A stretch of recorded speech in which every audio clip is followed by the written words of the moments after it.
وذكر فإن الذكرى تنفع المؤمنين. Let's say I'm certain that you're here. I'm certain that you're not a hologram. Are you certain I'm here? Of course I can't be 100% certain. No, but that's what I'm saying. Look, what's your name? Cedric. Cedric. Yeah, what's your Okay, my name is Muhammed, like the Prophet. Yeah. Look, Cedric, it's very simple. What you're demonstrating right now is the whole reason. What you're demonstrating right now is the whole reason why we say as Muslims is a problem in this conversation. Why? Because if you start from the premise that there is nothing absolute, I cannot be certain about anything. You're not even certain that I'm talking to you right now and you're talking to me. So it becomes absurd, right? So what I usually say to the people, when you're certain that I'm here, come back. You're not certain I'm here. When you're certain I'm here, come back, we can have a discussion. When you're certain that when you can achieve this level of certainty, whether there is a creator or not, come back. But we as Muslims, we are people of certainty. We do not hallucinate. We do not think that you're a ghost. You're not really in front of me. We are certain of our existence. We are certain of the existence of our creator. We are certain this universe has to have a creator that made it, an intelligent designer, something that above us as a human being that brought it into existence. Now, whether you subscribe to that or not, we're not really bothered. We want good for you, meaning we want you to come close to the truth, but we're not really bothered if you say, I'm not going to accept you, you don't tell me what to do. I'll say, okay, go, no problem. We're not going to try to force anything on you, right? I don't understand. So that's what we're not trying to convince you. That's the point I'm trying to make. I don't understand why do I have to be certain?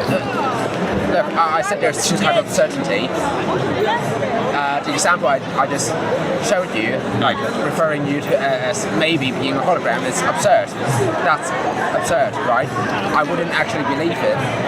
But when I say there's two types of certainty, that type of certainty is like a very minute, insignificant type of certainty. And what I'm trying to achieve. Look, you're kind of playing word gymnastics, because look, certainty means something in English, right? Yeah. You're trying to redefine the word to fit. I mean, yes. There's in everyday conversation. Okay. I don't say I'm not certain whether that book is real or not. So I can touch it, I can, flip it, and. But you're not certain the book is there, though. No, Think about it. Are you certain? No, that's not my point. My point is that type of certainty does not have a place in this conversation. Because the type of certainty I want to achieve is, this type of certainty that I know you're here. You know what I mean? But you just said you don't know that I'm here. So, like, as in, how do I say it? Look, let me tell you something.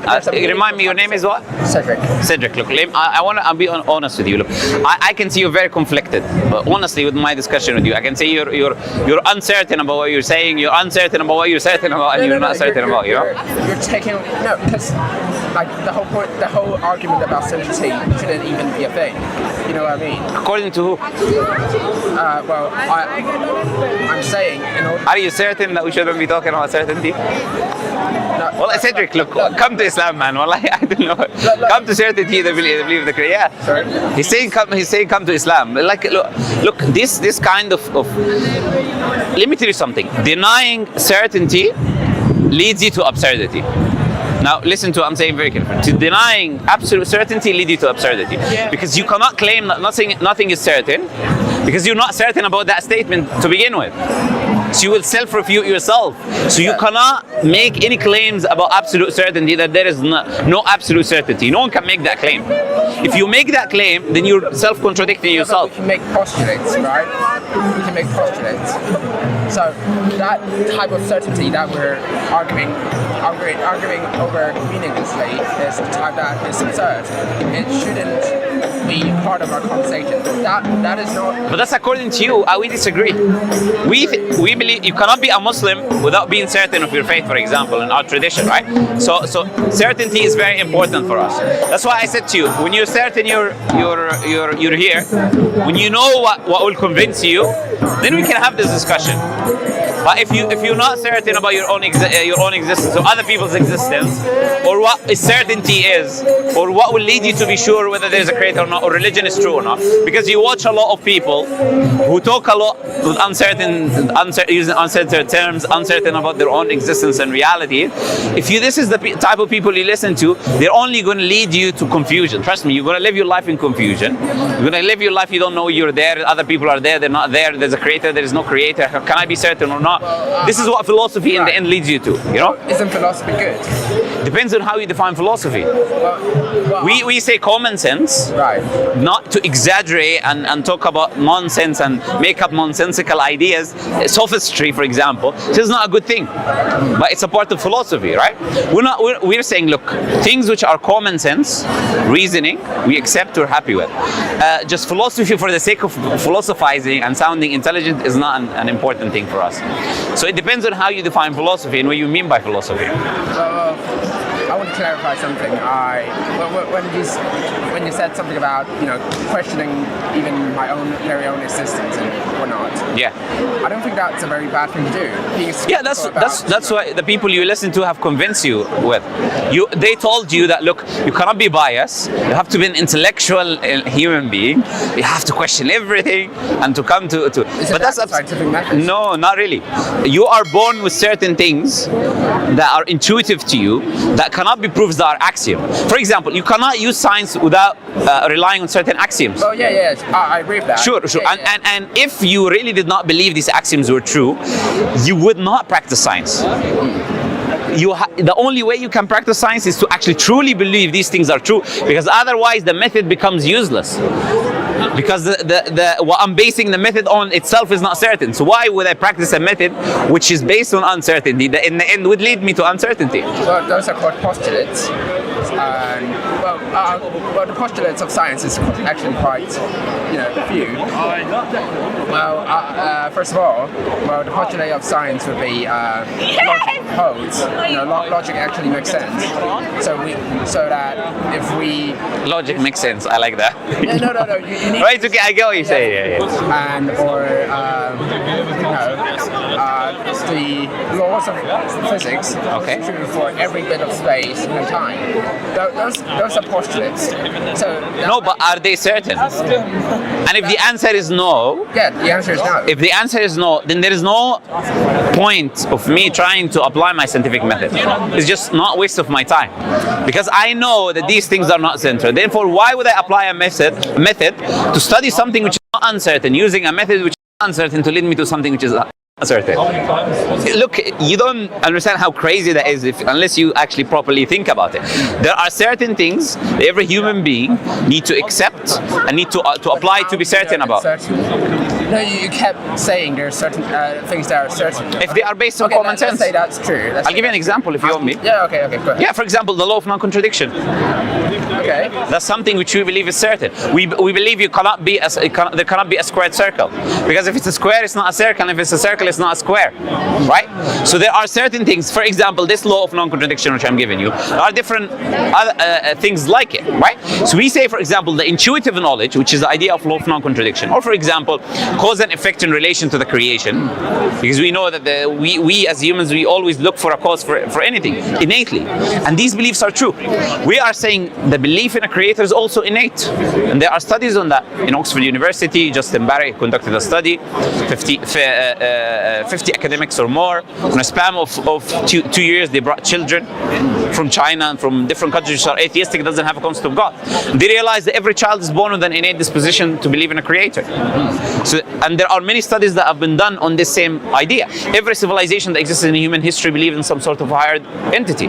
So if it is an innate belief, which is the highest form of knowledge that I'm just established to you, the highest form of knowledge, because everything else is based upon it. The highest form of knowledge is intuition. And if you have an intuitive belief that is universal, I'm not talking about just some intuitive beliefs, I'm talking about the universal ones, right? For example, us being born knowing that there is a creator, or us being born looking for a cause for the effects that happen around us, or us being born knowing that there is nothing called the law of non-contradiction, for example. We know that cannot have contradictory things, right? These things that we're born with, one of them is the existence of a creator. Okay. One of them, and I've given you just the evidences for that. And one of them is the existence of a creator, and it's a universal belief within all human beings. Therefore, there is the highest form of knowledge, and that's what we subscribe to. Okay, but so, in case I don't understand it, so Okay. can I illustrate it as intuition is certainty? Like, No. no. I'm saying the highest form. Okay. Yeah, I'm sorry. It's okay. That's very bad. No problem. Are you saying because something is intuitive, it should make sense? I'll explain it to you in a very simple way. The highest form of knowledge is intuitive knowledge, universal intuitive knowledge. Why is it intuitive? Why? I'm going to come to that. Yeah. So the highest form of knowledge is universal intuitive knowledge. Why it is the highest form of knowledge? Because everything is built upon it. If it is not there, you cannot do anything. Everything has to be built upon intuitive universal knowledge, just such as the fact that you exist. We have an intuitive universal knowledge that we exist. That the creator exists. That we exist and that the creator exists, both of them. Therefore, Muslims accept this reality that there has to be a creator out there. Simple. No, so that's a postulate.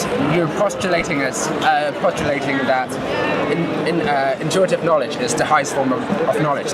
Do you agree that everything is based upon it? I disagree. Like, So intuition is. So how can you do anything without knowing you exist first? Because intuition is not a form of knowledge. It's how we perceive this world, which works, but it's not. What I mean by intuitive, let me clarify because maybe you're misunderstanding me. What I mean by intuitive is an innate knowledge that is within you that is not given to you by your outside factors.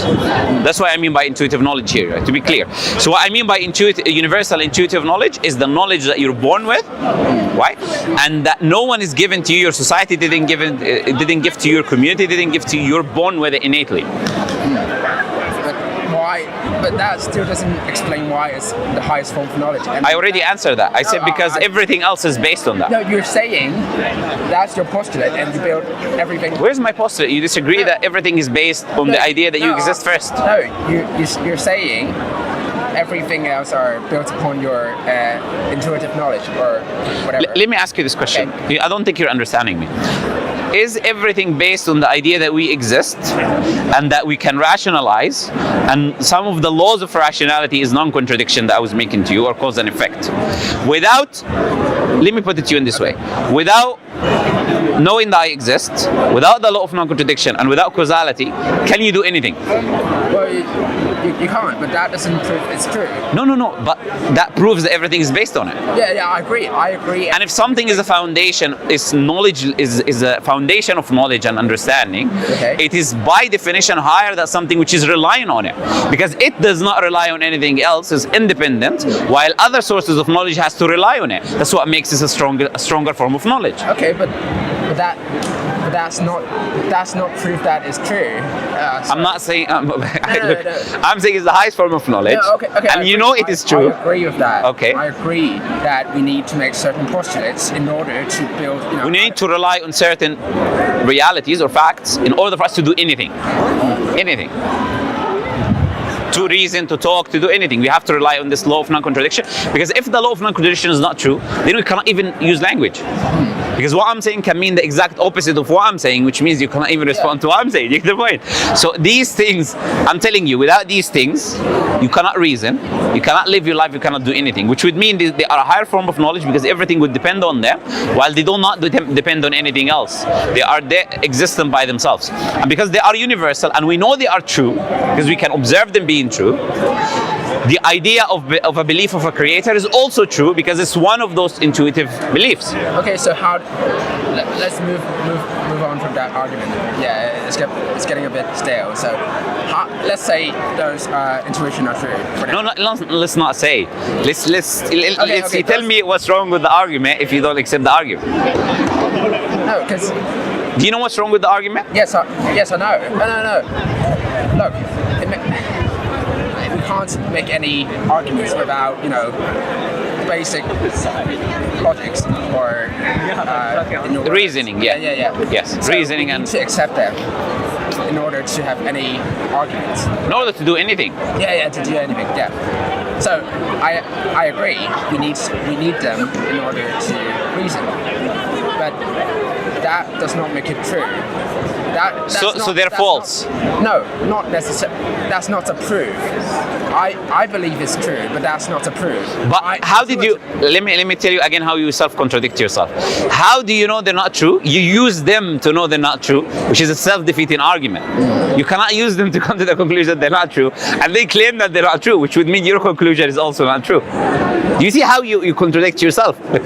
I've told you, I'm trying to give you good advice. I'm telling you, if you live your life the way you do, you'll just contradict yourself every 2 minutes, just like I'm showing you.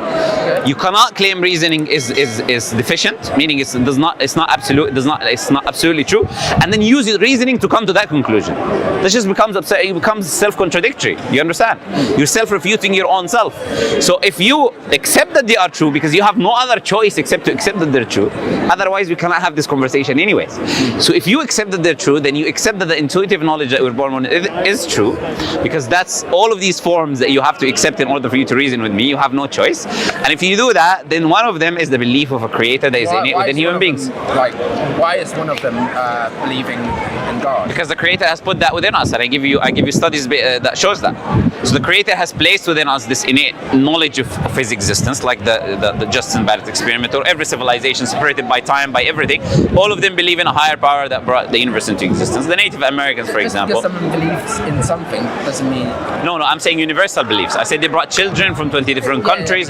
They're not countries which are atheistic, do not believe in a concept of God, which means the parents did not teach them that. So it's a universal thing within every human being. It's not someone believes something. I agree. It's a universal belief. Yeah, it's a universal belief. I agree with that. Is that rooftop wireless? What I disagree.